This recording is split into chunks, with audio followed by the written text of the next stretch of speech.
Welcome to the Landmark Theater's Q&A podcast.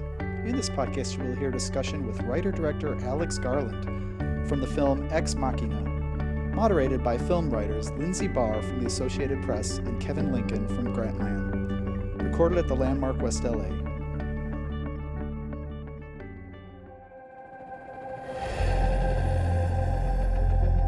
How long until we get to his estate? We've been flying over his estate for the past 2 hours. Caleb, I'm just gonna throw this out there so it's said, okay? You're freaked out. You're freaked out to be meeting me, having this conversation in this room at this moment, right? But can we just get past that? The whole employer-employee thing? It's good to meet you, Nathan. It's good to meet you too, Caleb. Wanna see something cool?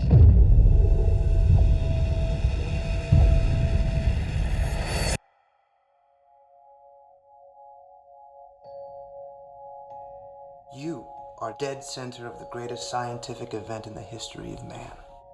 Hello, Hi. Do you have a name? Ava. Thank you. I figured a good place to start would be the start. This is a pretty complicated movie. There's a lot going on, but what was sort of the first kernel of an idea that made you want to write Ex Machina? I was really interested in artificial intelligence, and I was interested in human consciousness, and I'd been reading about them and trying to understand them, and trying to understand them as best I could. I come from a background where at school I struggled with sciences badly, and in fact I wasn't permitted to take any sciences as exams when I was 16, and I sort of came to science very late. I was in my 20s, and I suddenly started understanding how interesting it is, and I've been in a strange kind of catch-up ever since then. So eventually in reading I'd come across AIs and consciousness, and really it seemed so fascinating, and one seemed to relate to the other, and so I read, and there was a friend I was arguing with, and it was really good, and it went on for years. And then I was working on this movie called Dread, and Dread was the film I did before this, and Dread is a very kind of psychotic, almost drug-fueled, hallucinogenic movie, and it was an angry movie, and it was a hard movie to work on. And this stuff felt like an oasis.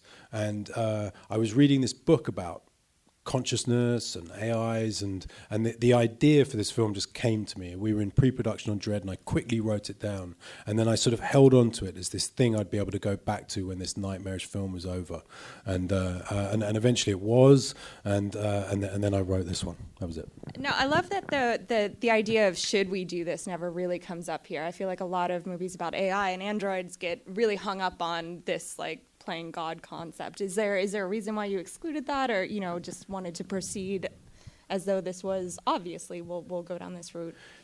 Yeah, yes, partly because it's not a cautionary tale. It's not intended to be a cautionary tale from my point of view. It's not that thing about man shouldn't play the part of God in terms of creation to stop his fingers getting burned or anything like that.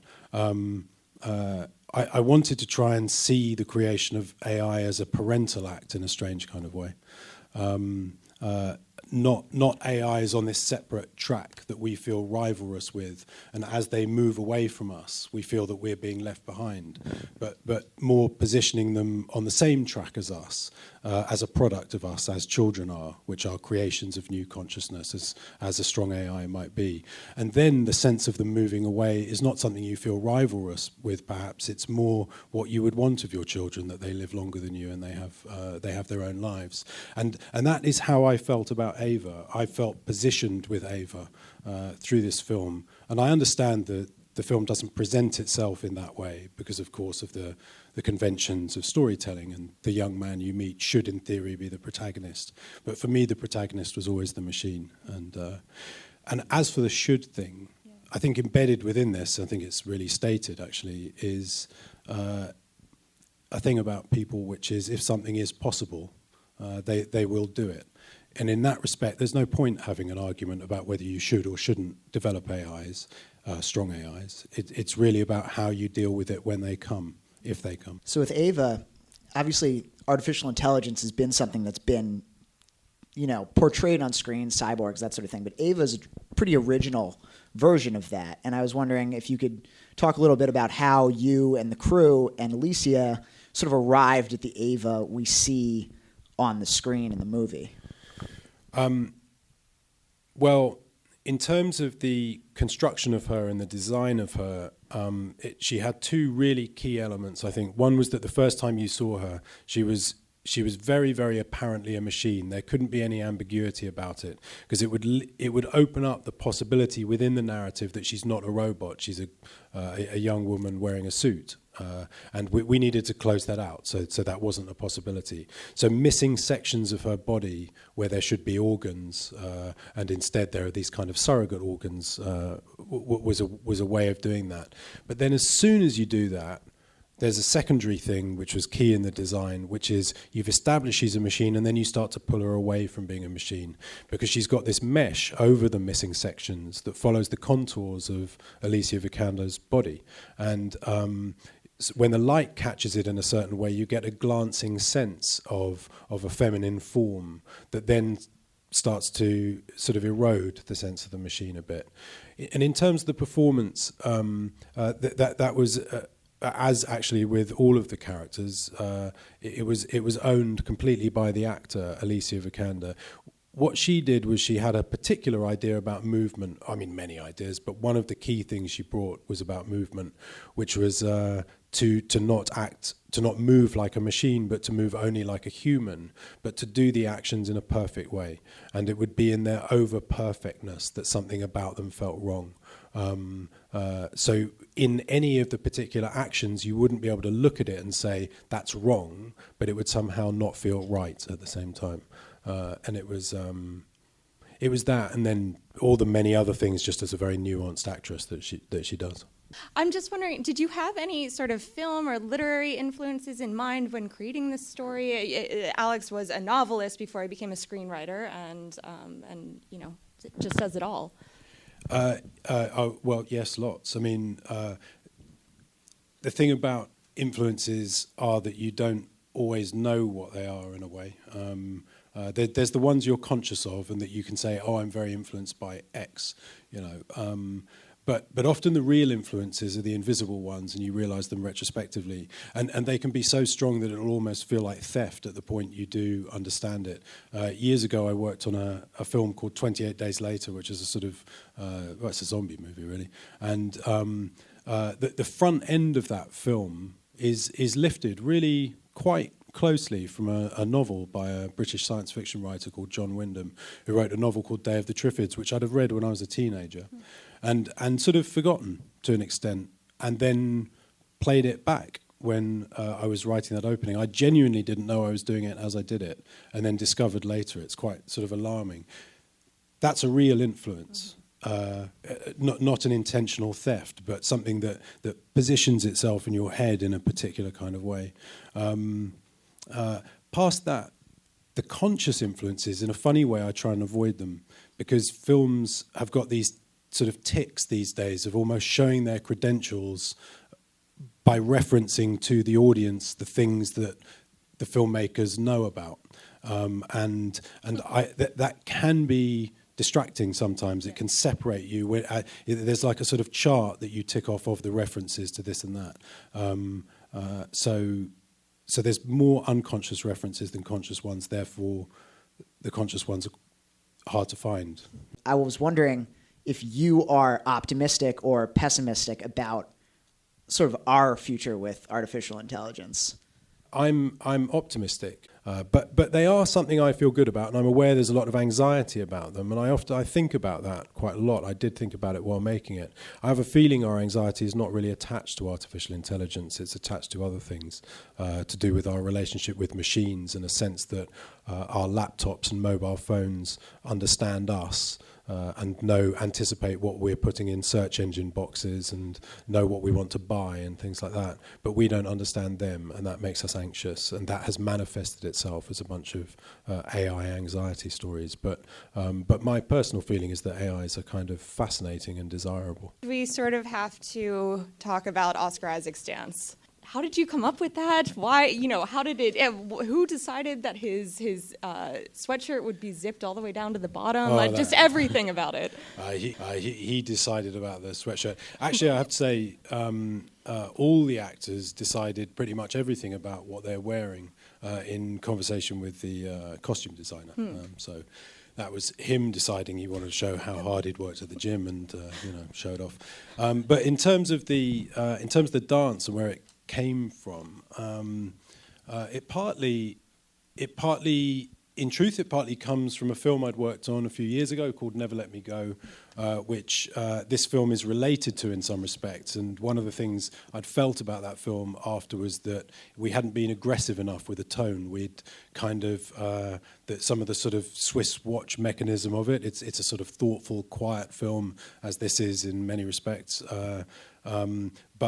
But we'd never sort of variated from that in some ways. And I thought I needed to try and be a bit bolder this time. And I was always looking for spikes, looking for sort of strange ways that the characters might kind of be sort of confrontational with each other. And this is sort of confrontation via disco, which is one way of doing it. But also, actually, I just like disco. That's one thing. And I like that track. And it just felt like it felt like the right thing to do to stop everything getting too heavy as well, maybe. So that. This film looks really expensive, but the audience might not know that you did it on a really sort of scrappy budget for something that looks this rich. I don't know. I mean, only by the incredibly twisted logic of the film industry. We had $15 million to make this, and that is stated as low budget, but $15 million is huge amount of money, and so no, we had tons, and there wasn't anything we wanted to do that we weren't able to do and achieve in the way we wanted to do it. So, Part 2, have you written that yet? It really interests me, this question, because it comes up quite a lot, and it's a real function of the current state of cinema, which it expects franchises just as a default state. I'm in my mid-40s, and 20 years ago, I don't think that question would have come up. It really interests me. I have literally no intention of working on a sequel, literally none. The story is complete, it's finished. Anyway, it's a low-budget indie movie that's going to struggle to keep its head above water. No one's going to want a sequel anyway, but that aside, I don't want one. No, I categorically, explicitly do not want a sequel. Yeah. So this is the complete story right here. Yeah, it's over. Yeah, the end. Did you do a lot of research about this and like where we're going with AI in the future, where AI is going, and how close are we to it? Personally, I would love it. Cool. Thank God. All right. I speak to Siri all the time. Oh, yeah. So I did do an awful lot of research in this matter, and in fact in several of the agendas within the film that are presented. That is to say, I read as much as I could, and I tried to understand it as much as I could, and then I showed it to people who work in the field or in some of the sort of more political aspects have a political sort of understanding of some of the issues that were in it. And one of the things that meant was I was lucky enough to meet some people who had a very, very high level of AI research and could answer that question as well as maybe anybody on the planet can with regard to how close is it, strong AI, self-aware machines. And you tended to get the same answer again and again, which is that it's not tomorrow. It's analogous to the cure for cancer. As you make a breakthrough, and move forward, the goalpost shifts slightly further away from you because the nature of the problem and the complexity gets further away or becomes clear. And that said, the people I would talk to would also say, if you wanted me to make a bet, I'd bet it's going to happen. But in terms of when it's going to happen, it's really hard to quantify. But it's not tomorrow, it's not next year, it's not in 5 years, it's more like 20, 30, 40, 50, 200 years. It's of that order for self-aware machines that have human-like aspects to them. So the question is, are we heading for singularity, the moment where machines, where you perhaps get this sort of runaway state of a super intelligent conscious machine that maybe leaves us behind? One of the real pleasures of working on this film was getting to talk to people who are really at the top end of AI research in various areas. It was extraordinary. And the message I got again and again and again was that they didn't know. If you were going to lay a bet, they'd bet yes. Overall, most of them, not all of them. There's some people like very respected positions, people like Roger Penrose, who say this is not going to happen. Roger Penrose, who has a walk-on part in that Stephen Hawking's movie. What's it called? Theory of Everything. Yeah, that one. So a big shot, in other words. And he says it's not going to happen. There's things we don't understand about human consciousness that when we do, we'll discover that it precludes the possibility that a machine can be self-aware and sentient. I would say, I think it's probably going to happen, but it's something very kind of, it's very hard to get. The scale of the problem is massive. There's a really beautiful expression that a physicist told me once, which is, he said, the larger the searchlight, the larger the circumference of the unknown. So the larger you expand the searchlight of your knowledge, the more the area, the surrounding area of unknown things gets. And so the bigger the problems get in some respect. It's the problem of knowledge. And that applies very perfectly to research into AIs, I think. All right. Well, thank you very much. Thank you. Cheers. Thank you for all your thoughtful questions, everybody.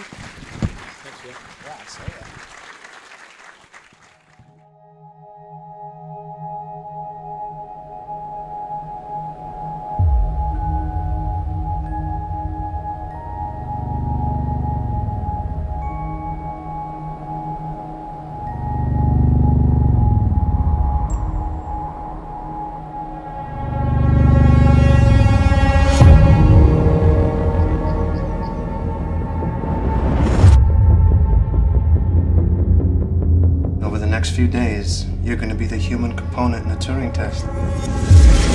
One day the AIs are going to look back on us the same way we look at fossils.